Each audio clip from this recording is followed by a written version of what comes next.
Even though Andy Muschietti has not talked about Henry Cavill or even Superman appearing in the Flash movie, I don't know, today I kind of found something that renewed my hope, even a little.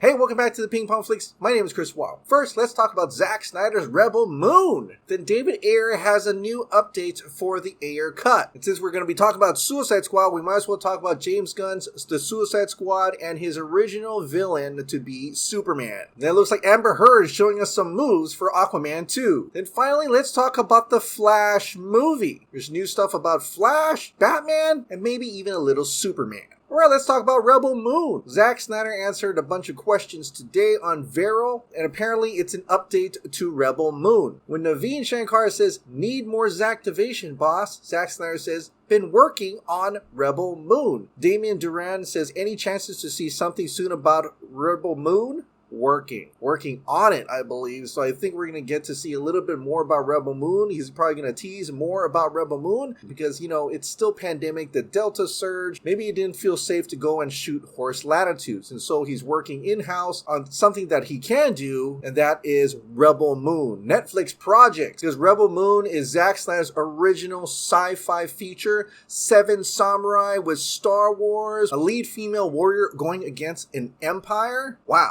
That sounds amazing. I can't wait to see what else is in store with this movie. Let's talk about David Ayer's Suicide Squad. Now, the release of the Ayer Cut campaign over the weekend blew up to 625,000 tweets. That's 403,000 August 13th, 222,000 August 14th. Thank you so much to RT Ayer Cut for putting that together. Wow, that was huge. It was big, and David Ayer even saw that as well. He said this, "Just saw this, holy shitballs." Now that is an amazing accomplishment, and it got a lot of awareness. It was top in trending for a little bit, and it just got more people on board with trying to get David Ayer's creative vision for Suicide Squad out. But the one thing I wanted to know, and I'm sure a lot of people want to know, was what came of it? Did anything happen? Is something happening behind the scenes? Did David Ayer take all the engagement and went over to Warner Brothers or HBO Max and says, "Hey, look at how much people are wanting to watch this"? What happened? When the Ayer Cut at Cut Ayer said this, "Blink twice if something is happening, David Ayer.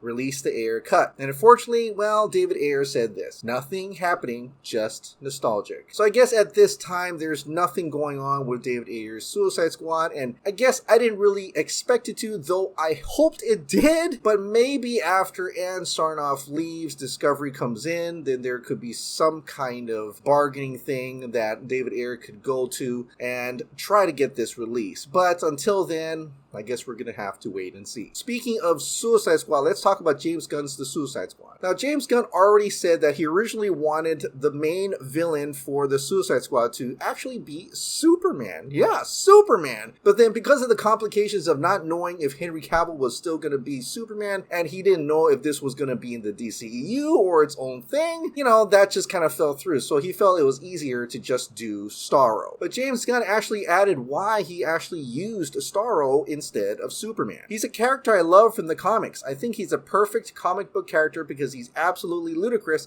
but he's also very scary in his own way. What he does is scary. He used to scare the crap out of me when I was a child, putting those face huggers on Superman and Batman and stuff. So I thought he was one of the major DC villains that was probably never going to be put into another movie. And if they did, they would do it like the Black Cloud version of Starro. Not a giant walking starfish, a kaiju that is bright pink and cerulean blue, just ridiculously big, bright, bad guy." And that's kind of true. I mean, just look what happened, what Fox did with Galactus. It's just smog. And, like Parallax from Green Lantern. For some reason, they just don't want to do giant, big creatures. So I'm hoping that MCU actually makes a perfect Galactus, please. But going back to Starro, I actually enjoyed Starro in James Gunn's The Suicide Squad, but I thought it still would have been pretty damn badass and cool if Henry Cavill showed up with a Starro on his face controlling him, and they have to beat Superman before getting to Starro. That is something that would probably put a lot more people in those seats, if you know what I mean. It's that little thing, just like having Batman in the David Ayer Suicide Squad. Like, it would absolutely elevate that movie if Superman showed up just for a little bit and gets controlled by Starro and they have to take him on. And who would be able to take him on?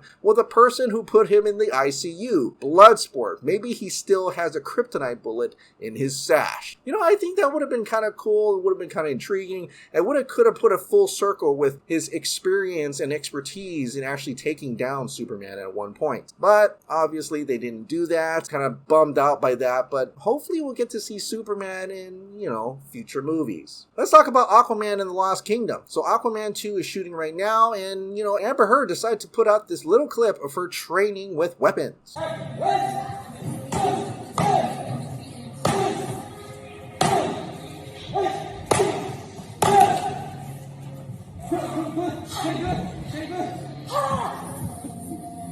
And obviously this could just be training in martial arts with no particular weapon that's going to be used in the movie. But it looks like it could definitely be a trident, quindent that is being used in the movie. And that would be pretty badass. So, alright, let's talk about the Flash movie. Now the Flash movie is now shooting in London for scenes of Central City, it seems. Because they redid a building there to be the Central City Research Center or the Forensics Department. And there are a bunch of trailers showing different characters that are going to be playing in this week's scene. First one, of course, is Iris West, and that is, of course, being played by Kiersey Clemons. Finally returning in a role that was only shown in Zack Snyder's Justice League. So that kind of makes that canon. Then apparently a major character was revealed on one of the trailers. His name is David Singh. That's Captain David Singh. The head of Central Police Department's crime lab. Barry Allen's boss is going to be in this movie, so that's pretty damn cool. Plus a bunch of more supporting characters, probably characters that are from within the Flash universe. But someone spotted a car in London, and this is something that's very peculiar. This is coming from a Twitter account at Comrade Coxey.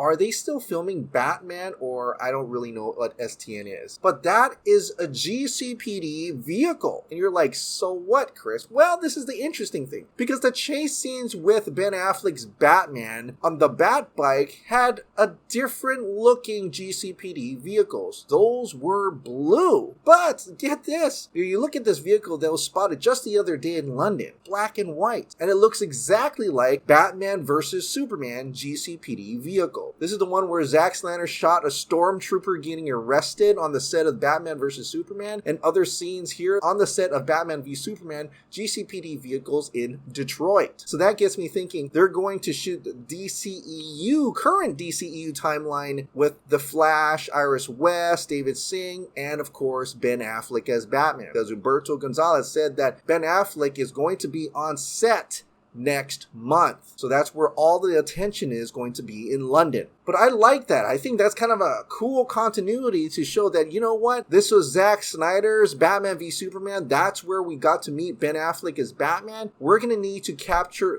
that look and that exact same GCPD vehicles. I dig that. That's awesome to see that continuity there. But that also gets me thinking and wondering, then what the heck were blue GCPD vehicles going after Batman? So at that point in time, did Flash do something and it changed that timeline, and that Ben Affleck's Batman was in an altered timeline where even the Gotham City Police Department vehicles were blue and white instead of black and white. Wow. Well, that's kind of interesting, but at least it kind of tells you that even though he altered the timeline, it didn't actually make Ben Affleck's Batman disappear. At least I hope not, and I don't think. But it draws more of the attention to the mystery of this movie and where exactly is this going to take us. But since we're talking about Batman v Superman, where Ben Affleck was Batman was introduced to us, well, there's also Superman. And now I know there was a person on set who said that there was Batman and Superman on the Flash set, and he said it was the Henry Cavill Superman. And yes, even though Henry Cavill may have not been there, they still could have got a stunt double to look like Henry Cavill for that version of the character to be on the set of The Flash. What's interesting is that when I was looking at Batman v Superman, I came upon that same Vanity Fair article where Ben Affleck was going to reprise his role as Batman for the Flash movie. And within that article, there was this little paragraph. Muschietti said it wouldn't work as well for him to venture into the company of other Batmen without having Affleck as the starting point. He's the baseline. He's part of that unaltered state. Before we jump into Barry's adventure, the director said, there's a familiarity there. So that got me thinking, okay, so to introduce us to a new Batman or an altered Batman, which is Michael Keaton's Batman, we would have to be familiar with Ben Affleck's Batman within the Flash movie. So if that's the case, if we're going to be introduced to Supergirl, then we would have to be familiar with another super in Barry's old world. For me, putting 2 and 2 together, that means they would actually have to reintroduce us to Henry Cavill Superman in the Flash movie before he alters time, and then we get introduced to the Supergirl version within the same movie. And that's why I think and believe and hope that Henry Cavill Superman will indeed show up. Since they talk about Batman and Superman on the set of The Flash together, what if they get like this cool world's finest moment? Oh my god, that would be so cool. I don't know if it's gonna happen. I hope it happens. So anyway, I think we'll get a lot more information from a DC fandom, which is coming in October. And, by then, Ben Affleck would have been already shooting his scenes as Batman. So stay tuned for that.